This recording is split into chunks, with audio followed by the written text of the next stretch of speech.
pretty nice guy. I'm not a bad person. It's a little bit like what they expected from Trump after he got shot. People were wondering, are you going to change? Is it changed? Is he different? Is he going to be nice? He addressed that issue. He was interviewed this morning on Fox and Friends, on Fox News. And I so appreciated what he said about the expectation that he's going to be Mr. Nice Guy. Now, this is a great clip. I got to play this for you.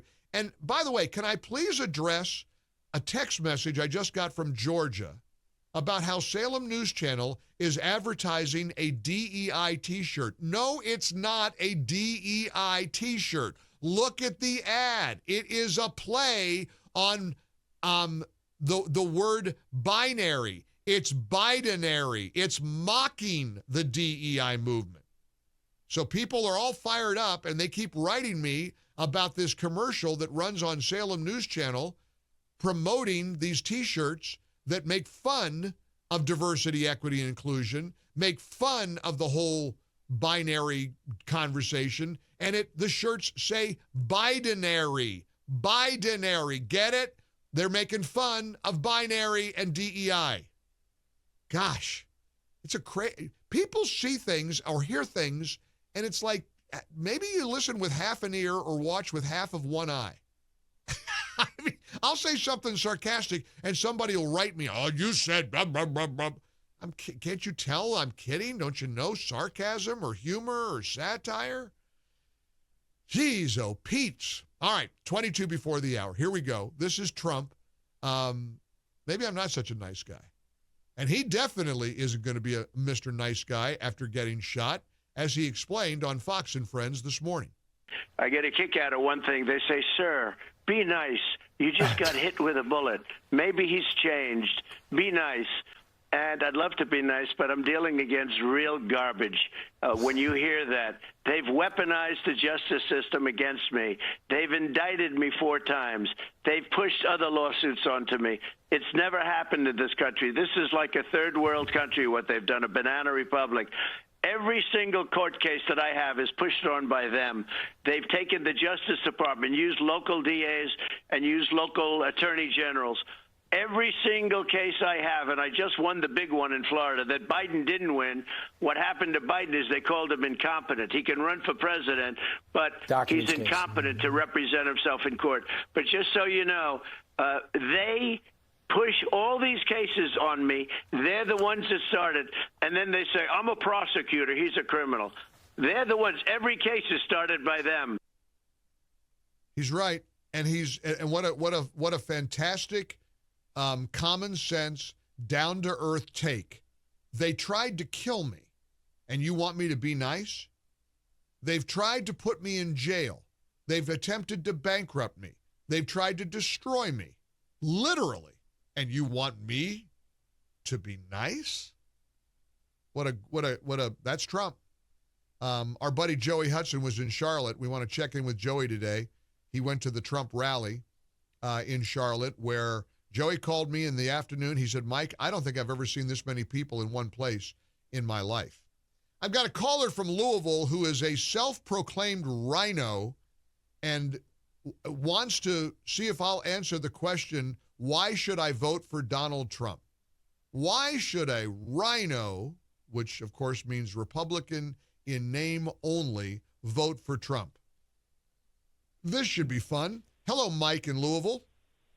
Hi, Mike. How are you? I get the radio on the corner. I see that there's a 10-second delay. But yes, I'm a rhino. My first time to vote was Nixon in '72 when they changed the 18-year-old law, or to vote at 18. This is going to go very badly. And, yes, sir. Uh-huh. Well, there's this one. I read history, and I'll be short because you got a lot of. No, callers. take your time. But this thing about Trump being surviving that assassination attempt because of Providence and God. Yes. You know who that mirrors? I'm sure you get this a lot. Who that mirrors? Providence, Adolf Hitler.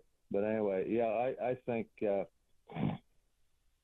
But anyway, So why Can I would ask a you a personal rhino question? go? Can I ask you a personal Yeah. question? I don't mean to be mean. What do you do for a living? I'm I live on Social Security. Yes, I'm sir. a veteran, God bless you. and Thank you. That's good. thank Thank you. you for your service. Yeah, it's just some of the comments, and yeah, that was.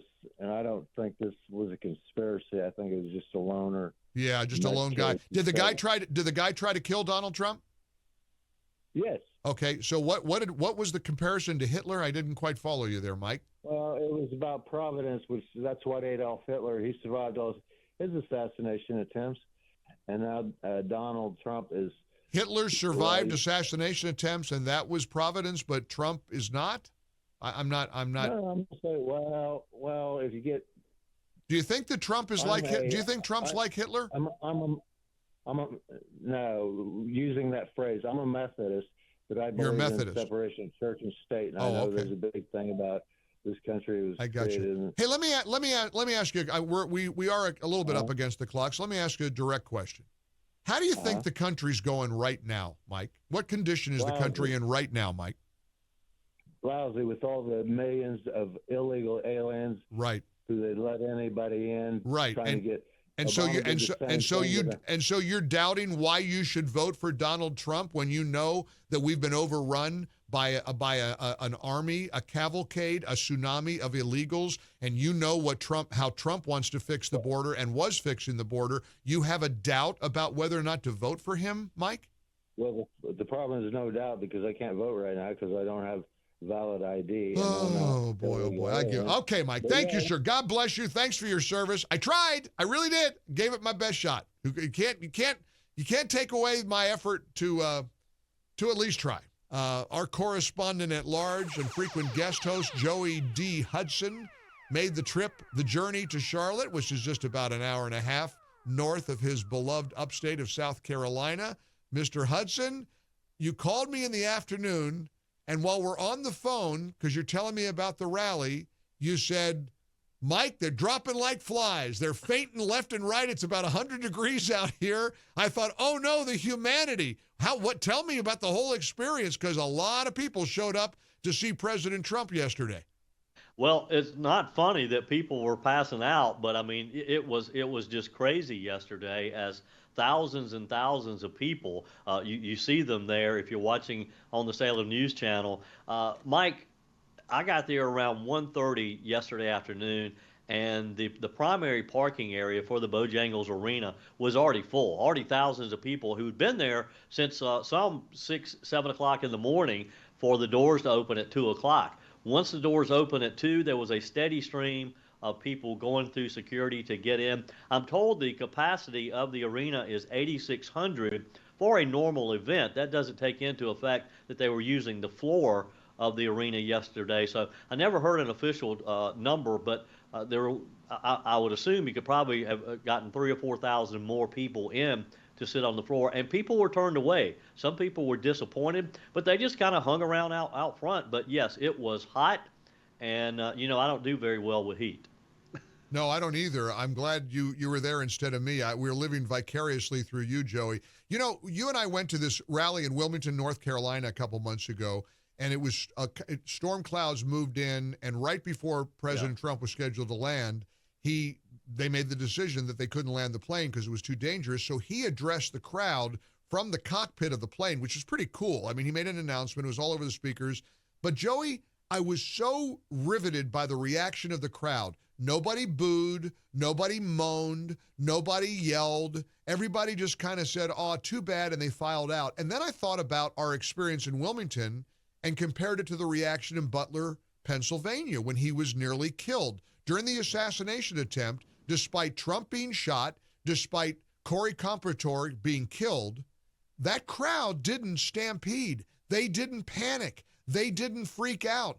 Joey, these rallies contain people of a very different kind of mettle, don't they? Absolutely. And the thing that I noticed yesterday too, Mike, and this is just so encouraging, is the number of young people. And I'm talking, 20-something-year-olds who took the afternoon off from work to attend this rally. That gives me hope for for the next generation. But yeah, this is a special group of people. And even yesterday, some had literally stood there in the heat for hours. And yes, there were people who passed out because it was 90 plus degrees in Charlotte yesterday.